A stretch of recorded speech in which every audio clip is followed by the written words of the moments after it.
Hello,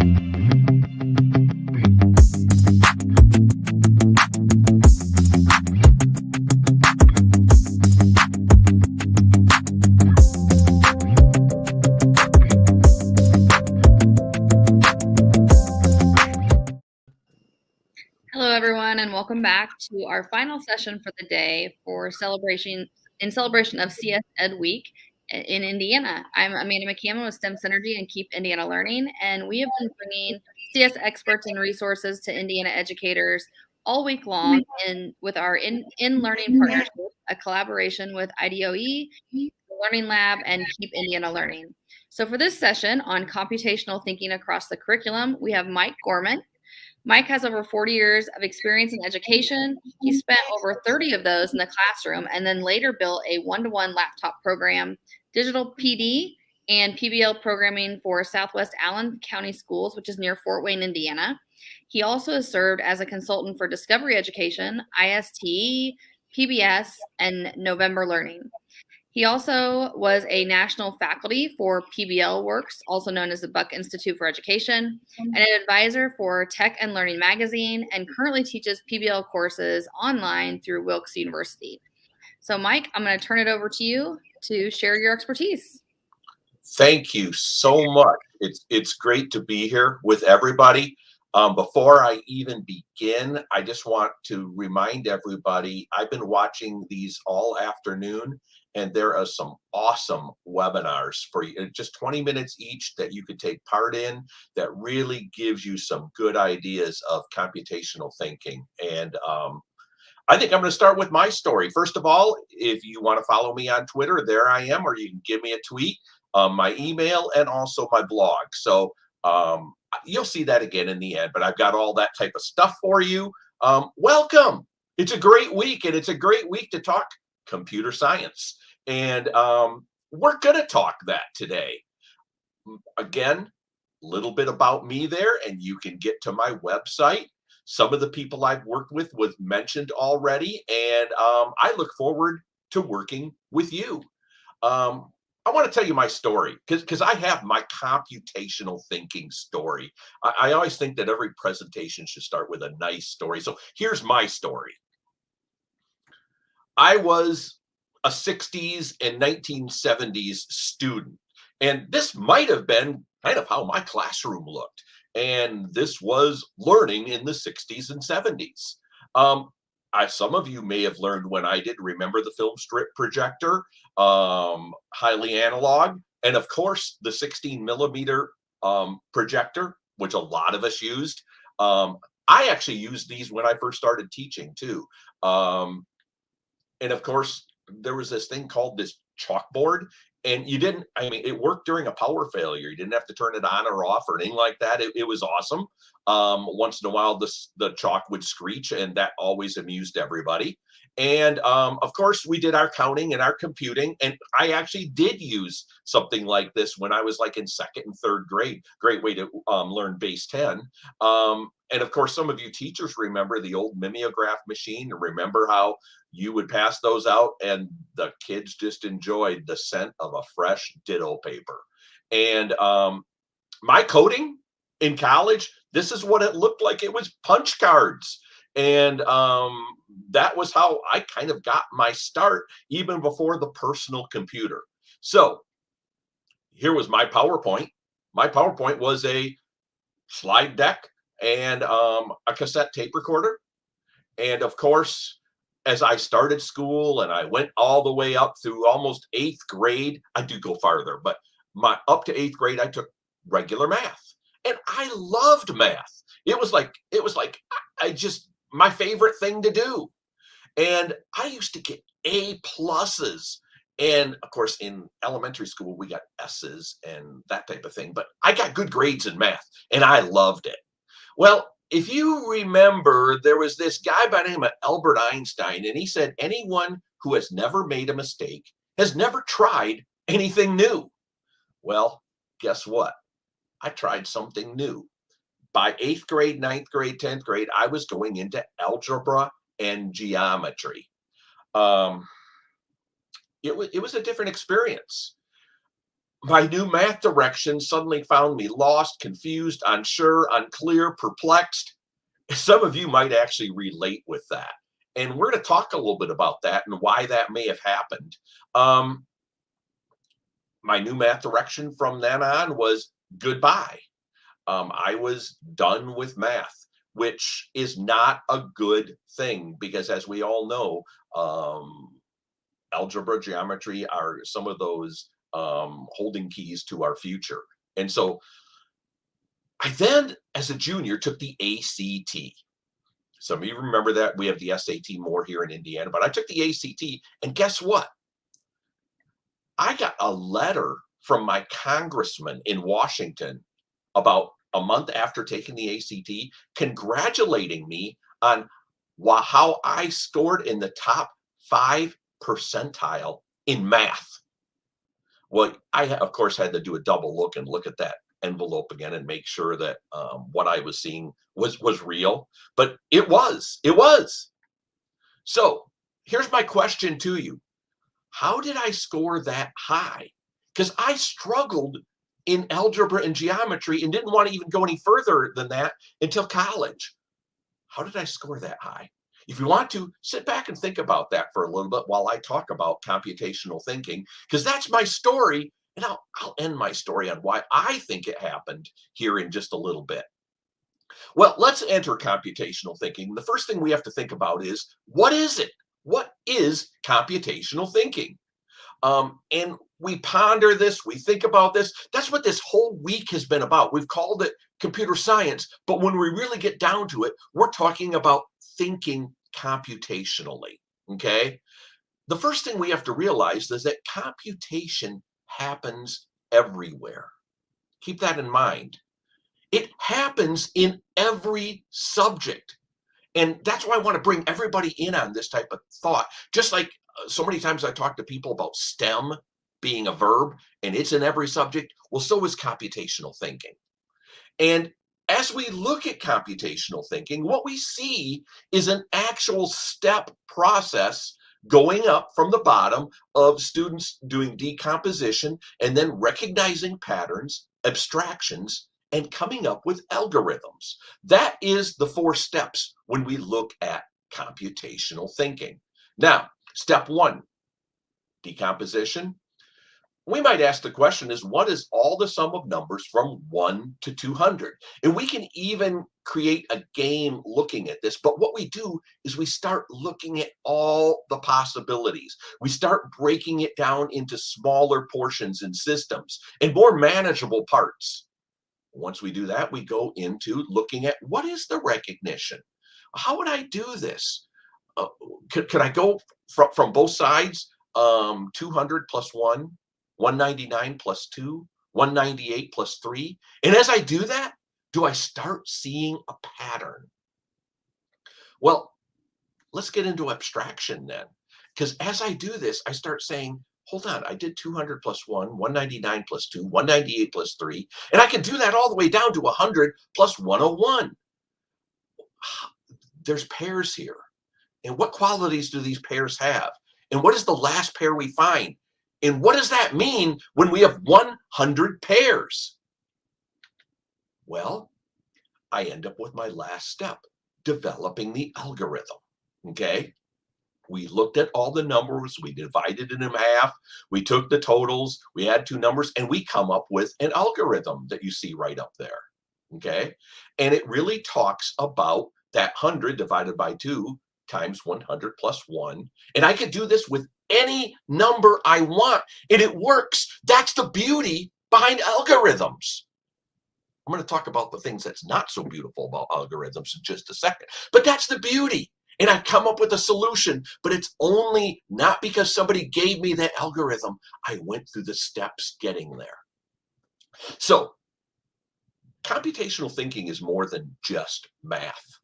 As we start thinking about it, it happens in science.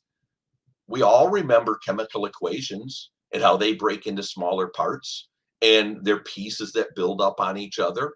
And we can see that it happens in social studies. We can look at data and demographics. Um, we can see GDP, the economy, economics, and social studies. Also, guess what? Computational thinking even happens in language arts because how many of you ever had to break down stories? It all happened originally when we started looking at this idea of how all movies and books, what they have in common, this thing called the hero's journey.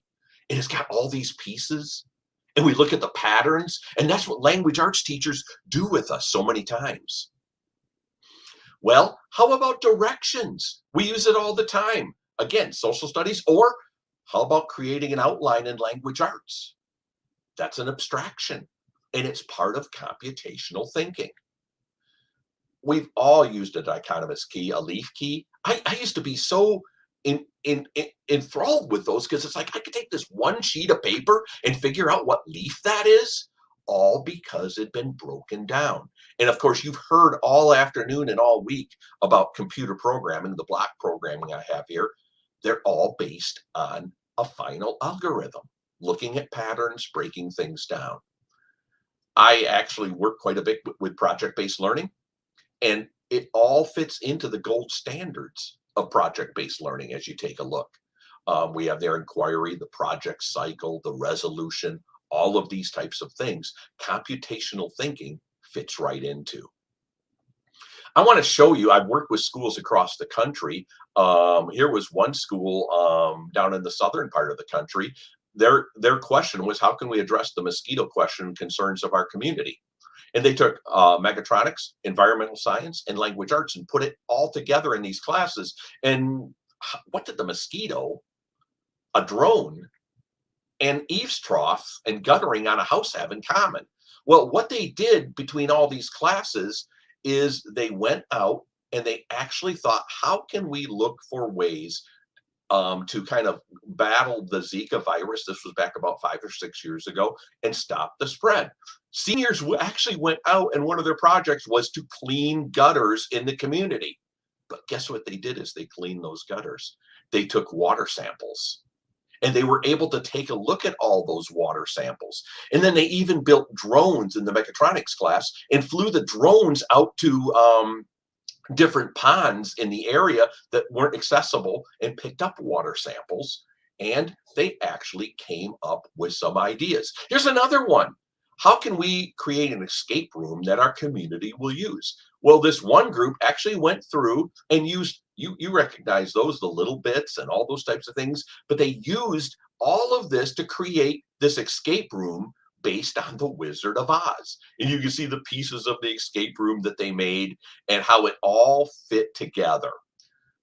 I've done this one right up here in Fort Wayne, Indiana. How can we actually look at shortage of water? And we did this in a project, and I really will push this to you, called Future City. It's a great already made program for you that uses STEM, computational thinking, and project-based learning. And one of my favorite ones, and you saw a great clip, a webinar earlier this week from NASA, but I worked with some teachers down in Tennessee, and it was a middle school that actually sent up a CubeSat up into space. It was the first middle school ever, okay, to actually partner with NASA in this and the national laboratories. And so the kids actually created these CubeSats. They printed things out. They then took their information, did it in CAD, and put it up into space. And this year, actually, it was launched last, I think it was August or October. And this year, it is up there looking at the Smoky Mountain National Park. And they're trying to figure out what damages were caused by the forest fires that happened up there about 4 or 5 years ago. This is middle school students doing some computational thinking in action. So people often ask me, is computational thinking coding? Well, I want to read you this quote. The computer is incredibly fast, accurate, and stupid. Man is incredibly slow, inaccurate, and brilliant. The marriage of the two is a force beyond calculation. You see, we're the ones doing the computational thinking. All the computer's doing is the computation. Okay. We're feeding those algorithms into it. And together, our great thinking and the computer's massive, quick ability to actually go through here and make these computations happen is awesome. You see, coding is a language that allows students to develop computational skills, problem solving, deeper metacognition, logical thinking, the four C's we hear so much about, career pathways in any grade level and subject. So, why do we teach coding? Guess what? It's not about the code because there's a really good chance, whether it be Python, C, any of these types of things, I'm going to guess in 20 years, our students won't be using that language, but they're going to be using the thinking process that came with it.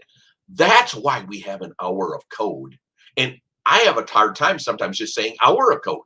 Our curriculum should be filled with computational thinking, and it shouldn't just happen outside of our curriculum. It should happen within the standards of our curriculum. Oh, I almost forgot. I was going to get back to this reason that I think I did good on the ACT. So I want to share that with you. Go back to my story here. You see, this is one of my favorite quotes. The beauty of algorithms is that steps can be followed without those involved having any idea of what they are doing and why. That was my problem. When I hit algebra and geometry, I kept asking the why.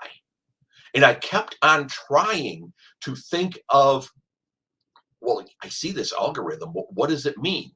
And so many times, some of my math teachers told me, don't worry about it, just do the equation. I wasn't good at just doing the equation.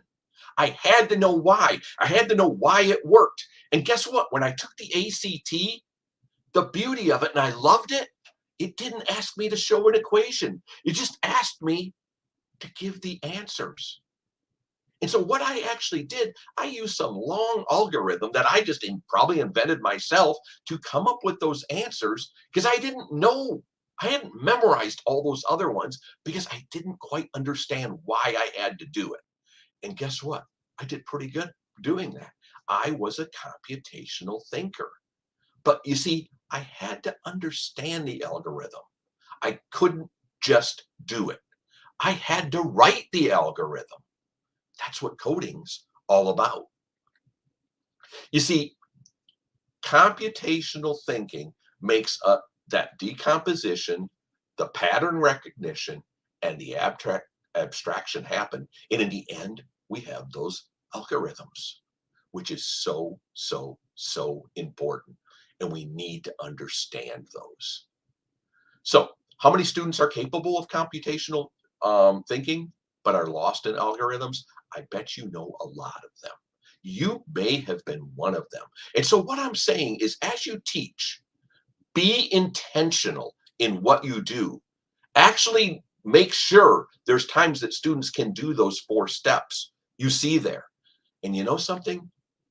We've already talked about it happens in all of the subjects we have talked about. Everything's there. Every one of them takes that type of thinking. One of the neatest things we can do, like we look at the key there, kids can build their own key to identify something. Okay. As we look at this, think that I've been kind of talking about the four content areas. Well, guess what? It happens in art, industrial tech, economics, family and consumer science, health and PE, music and band. Music itself, compositions with notes, is actually a type of coding. Okay. And so we get these right brain thinkers that think, well, gee, I'm not really a STEM thinker. I don't, because I like to write music and whatever, but I don't really code. They are.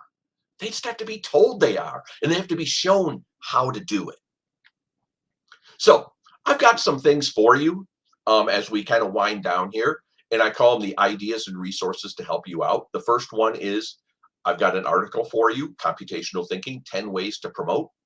And then I have another article for you, a gold mine for computational thinking, over 50 resources. And let me put the word free in front of that to teach CT across the curriculum. Well, the 10 ideas for computational thinking is in this article, and you will see that tiny URL up there for it. And I've got it on the last page for you. If you want to take a picture of that, fine. Maybe we can even put it at the bottom of this YouTube video too, under the description. But take time to embrace the verbs in your standards. Get kids doing. Facilitate and assess the 4Cs assessment by teachers, peers, and students. Encourage metacognition and those habits of the mind. Promote collaboration as it expands and enriches the understanding of all, and embrace, demand, and facilitate inquiry. Get kids to ask questions. It isn't about answering the questions, it really is about asking them. Think of Webb's depth of knowledge and the upper Bloom's levels. Remember that algorithms are steps that anyone can follow, but not as many can write. And you know something? It's a lot easier to follow them when you understand what they're doing and what they're talking about. Support students making and using computational thinking to expand your own standards. I mentioned the verbs before. So many times people tell me, well, 21st century skills, that seems like a whole other thing. No, it's not. Look at your standards. Look at the verbs in your standards. Those are the doing words. They have always been there. And usually those verbs are 21st century based. Support standards that are aligned and assessed through making and thinking. And provide content with thinking plus doing and making. Just don't provide content for testing. Here is the over 50 resources. And here is, again, the tiny URL that will take you there. I've got all of those for you. You can read that article. A lot of good stuff there that I know you will enjoy. So let's reflect on this as we come to a close here. John Dewey, one of my favorite educators, of course, being a project-based learning person, he said, we can have facts without thinking, but we cannot have thinking without facts. Think about that for just a second. We can have facts without thinking, but we cannot have thinking without facts. As I think about that, I suddenly think we got to do more than just give our kids content and facts. We have to get them thinking about those facts. And as they think about the facts, we actually get rewarded by not just building the skills of our students, but also building that content knowledge. And better yet, the content knowledge means something. How do we do that? Start looking at your subjects. Where are you breaking things apart? Where are you looking for pattern recognition? Where are you getting your kids to abstract things? And how are your kids finding the answers?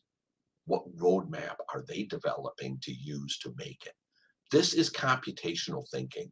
It's the reason we code, okay? It's the reason we teach coding, because not every student is going to be a coder, but they're going to be critical thinkers. And in their jobs and in their careers, they're going to have to do these types of things. That's why it's so important. So what you need to do, where can you incorporate computational thinking? Read those articles, think about how you do it, and then be intentional about doing it.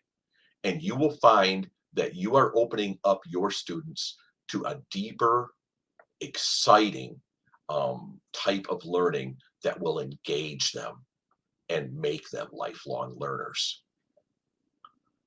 That's what I have. And here's the stuff for you. Again, if you want any of those links or whatever, it's there for a second for you to copy down. And maybe we can put it at the base of the video too, those links, so that you can get to them. But I really appreciate spending some time with all of you today. And whether you're watching this on your own later on or joined us on the live stream, feel free to contact me. My email's there anytime. And thank you. Thank you for what you're doing for students, both in and out of the classroom. You really are making a difference. in their lives. Amanda? Thanks so much, Mike. I appreciate your expertise. And you're right. Computational thinking is so much more than what you think of in terms of just computer science and coding and algorithms. It's really just like we say, STEM is for all and should be embedded across curricular areas. Same thing with CT or computational thinking. It really is for all students at all grade levels and should be embedded everywhere. And will make a huge difference in not only the way of how our students learn and how our teachers teach, but ongoing into post-secondary workforce development and the rest of their lives. So thank you so much for sharing your expertise and thoughts. Definitely reach out to Mike. He has a wealth of knowledge and can support in lots of different ways. And It I looks want to also give a shout out to you, Amanda, for the wonderful material you've brought to us this week. I know it took a lot of digging and a lot of connecting and all that type of stuff, but big shout out to you because I know a lot of people will benefit from what you've brought them through some great people out there. Yeah, we hope so. We hope so. Reaching out to the experts in the field is always key. So thanks for that. On behalf of In Learning Partnership, STEM Synergy, and Keep Indiana Learning, thank you to all of our amazing presenters today when we had kind of our heavy hitting afternoon after our lunch and learn. And also thank you to all the Indiana educators for tuning in live or on demand for our CS Ed Week events. Join us tomorrow to wrap up our celebration with Girls Who Code, talking about the what, the why, and the data behind needing more females in STEM and computer science and how they can help support this initiative nationally. So we'll see you tomorrow. Thanks again, Mike. Bye bye.